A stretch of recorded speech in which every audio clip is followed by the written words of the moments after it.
सरकारी स्कूल एक और बंद हो जाते हैं, और सरकारी स्कूलों में सबसे ज़्यादा कौन जाते हैं? हमारे बच्चे जाते हैं। ये बहुत इंटरेस्टिंग पॉइंट है, और बहुत लोगों को जो सुन रहे होंगे इसको, ये मैंने 3-4 साल पहले मैंने नोटिस किया था अपने ही गांव में कि जो लोग वहाँ पे पढ़ रहे हैं, जो कोई भी सरकारी स्कूल है जो सबसे नेग्लेक्टेड इंस्टीट्यूशन है, not just in Haryana but across the country, वो एक ट्रेंड मैंने देखा था कि वहाँ पे पढ़ने वाले सारे के सारे बच्चे, मेजॉरिटी, वो एससी समाज से आते हैं।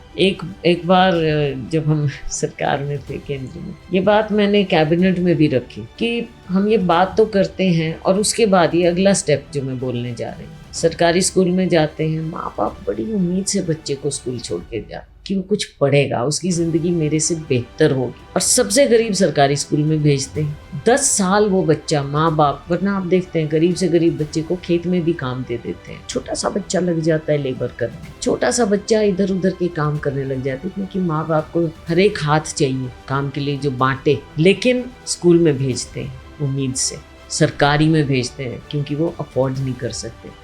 जो अफोर्ड कर सकता है वो प्राइवेट बेलदार भी होगा, जो अफोर्ड कर सकता है वो बेशक एक कमरे का गांव में स्कूल होगा, लेकिन इंग्लिश मीडियम लिखा होगा, बच्चों को स्कर्ट पहना देंगे, निक्कर पहना देंगे, पैंट पहना देंगे, वो कोशिश करेगा कि मेरा बच्चा वहाँ जाए। तो आप सोच सकते हैं कि सरकारी स्कूलों में कौन जाते हैं।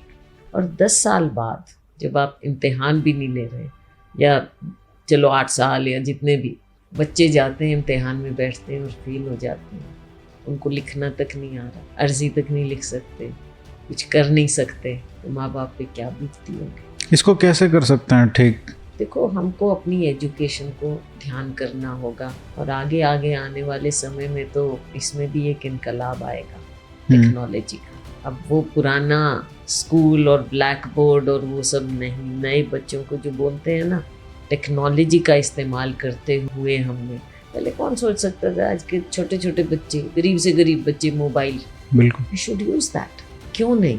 टेक्नोलॉजी आगे आगे जब आम आदमी की रीच में आ ही गई है, आप समझ लीजिए लगभग, तो हम उसका इस्तेमाल इन चीज़ों के लिए क्यों ना करें। चाहे वो आपकी, देखो, इंफ्रास्ट्रक्चर अपनी जगह वो ज़रूरत भी होगी, सड़कें, पानी, बिजली, घर, छत, ये सब चीज़ें चाहिए, ये बेसिक इंफ्रास्ट्रक्चर तो चाहिए, जहाँ कैपिटल एक्सपेंडिचर आपका होगा ही होगा। लेकिन उसके अलावा जो मैन पावर को आपने आगे ठीक करना है, बढ़ाना है युवाओं के लिए, इसके लिए हमको मेजर चेंज लाने पड़ेंगे अपनी थिंकिंग में भी, अपनी पॉलिसीज़ में भी, कि टेक्नोलॉजी को हम एजुकेशन, हेल्थ कैसे यहाँ इस्तेमाल करें। ये आगे की बातें करें। अब देखिए मैम, आप कह रहे थे कि बीजेपी को हम क्रिटिसाइज़ करते हैं और करना भी चाहिए, जो गलत चीज़ है, लेकिन देश का जो राज है 60 साल तक, वो तो कांग्रेस सरकार ने चलाया है, और इसमें अगर सरकारी स्कूलों में ये हाल है आज, तो इसका श्रेय तो लेना पड़ेगा कांग्रेस पार्टी को। मैं आपको कहूँगी,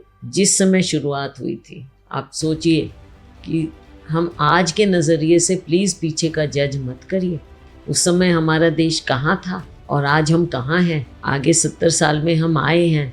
ऐसा नहीं है कि जो ये अगर स्कूल नहीं है, इस सरकार में भी तो बंद हो रहे हैं, क्यों नहीं ये ध्यान कर रहे इस चीज़ का। तो इसमें ये हम बात ना सोच के, क्योंकि 10 साल का भी तो ब्यौरा देना पड़ेगा ना इनको, 10 साल बिल्कुल देना पड़ेगा। किया। तो इस चीज़ में मैं ये कह रही हूँ, हमको आगे की सोचनी है कि हम अपने लोगों के लिए क्या करें, हर वर्ग के लिए क्या करें। तो क्या हम ये एक्सपेक्ट कर सकते हैं कि अगर आपकी सरकार बनती है, मतलब आप एज अ सीएम अगर आते हैं, तो एक बहुत बड़ा स्टेप या रिफॉर्म आप गवर्नमेंट स्कूल्स में हरियाणा में लेके आएंगे? क्योंकि ये एक ऐसा स्टेप होगा जो शायद एससी समाज के लिए एक क्रांतिकारी स्टेप होगा। बिल्कुल, सिर्फ एससी समाज के लिए नहीं, मैं तो कहती हूँ सबके लिए होना चाहिए कि टेक्नोलॉजी का हम कैसे इस्तेमाल करें आम लोगों की ज़िंदगी की, रोज़मर्रा की ज़िंदगी बेहतर करने के लिए, बच्चों का अच्छा भविष्य करने के लिए, आम नागरिक की ज़िंदगी के लिए। तो इस चीज़ का बेनिफिट सबको मिलना चाहिए, और जो सबसे वंचित हैं उनको सबसे ज़्यादा मिलना चाहिए, वरना एट पार कैसे आएंगे। क्योंकि ये सारे सोशल ट्रेंड्स हैं जिसको देख के हमको पॉलिसी बनानी चाहिए, जो मुझे लगता है कि आज के समय हर जगह मिसिंग है। कि कोई इन पैटर्न्स को स्टडी नहीं कर रहा है कि कैसे हमारा समाज बदल रहा है, और उस पे एक्शन लेना चाहिए। हम सोते रहते हैं 10 साल 20 साल, और उसके बाद फिर पूरा जनरेशन खराब हो जाता है। बिल्कुल हो जाता है जनरेशन, जिसके मैं वही कह रही हूँ 10 साल का बच्चा 20 साल का जब हो जाएगा तो उसके तो वो उतने साल हो गए ना खत्म, कहाँ जाएगा वो।